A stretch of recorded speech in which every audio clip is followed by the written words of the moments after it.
protection in the echo lab, there's some key drivers determining our approach. And really the key thing is understanding the needs of our COVID patients.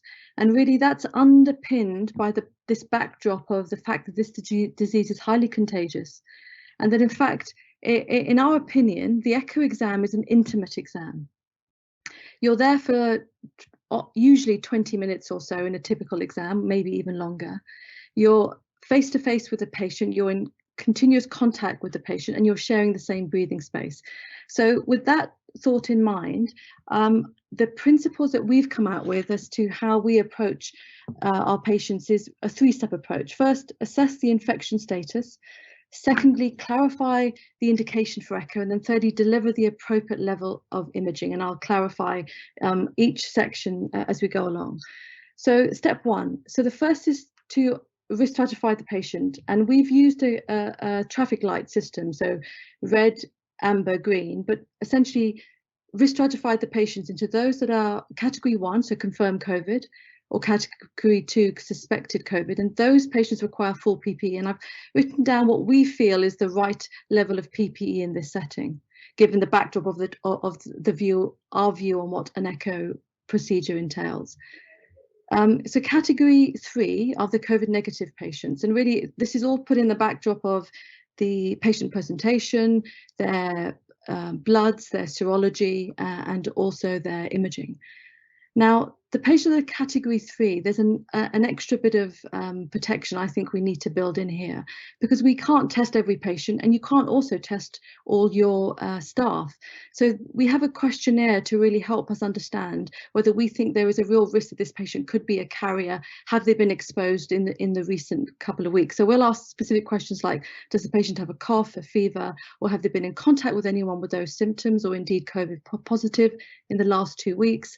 We'll also ask if there's been travel in the last 2 weeks, although less of an issue now because we're almost in near lockdown. So once we've established the risk and we've categorized the patient 1, 2, or 3, the second step is then to clarify the indicator for the echo.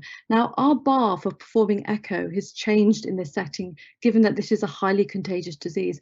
So we really have to be clear that if we do scan the patient, that we're likely to make an immediate change in management.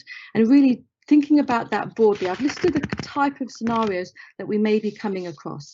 But generally speaking, in terms of the echo, we're assessing ventricular function, in particular left ventricle wall motion abnormalities. We're thinking about any other acute pathology. So there may be a pericardial effusion, there may be tamponade, particularly if the patient's clinical setting or sudden deterioration is out of step with their pulmonary picture.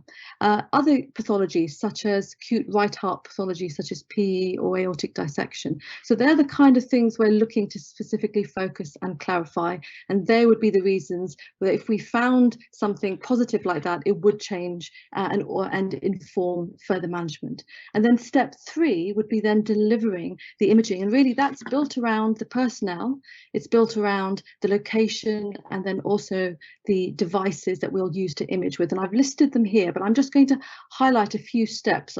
So time is short. What I thought was, because this is being recorded, you'll have these slides and you can read the detail of this at your leisure. But what I've set out here in this slide and the next slide is really our inpatient approach to our response to this COVID outbreak and our outpatient approach. So the first one is inpatient, and I'll just focus on TOE. We've talked about aerosol generating procedures being the highest risk in terms of infection risk. So remember that it's an oral intubation.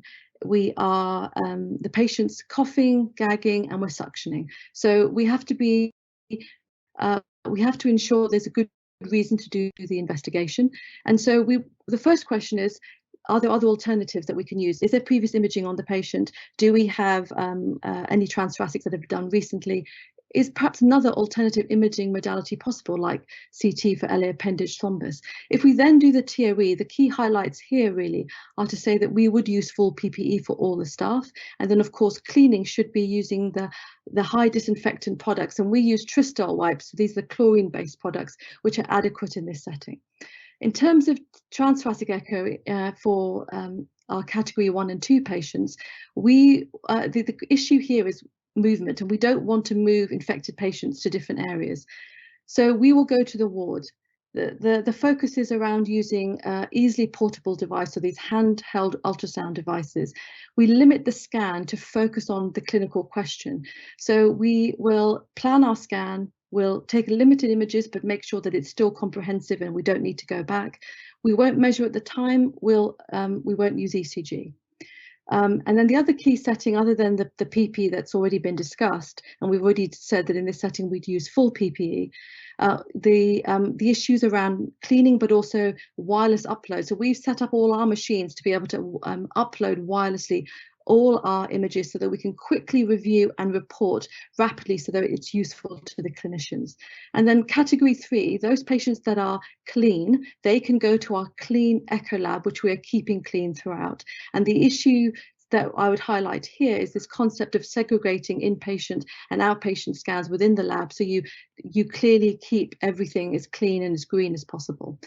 Then the last slide, really, the highlight that I wanted to put out here are 2 things. First of all, triaging when it comes to your transthoracic echoes.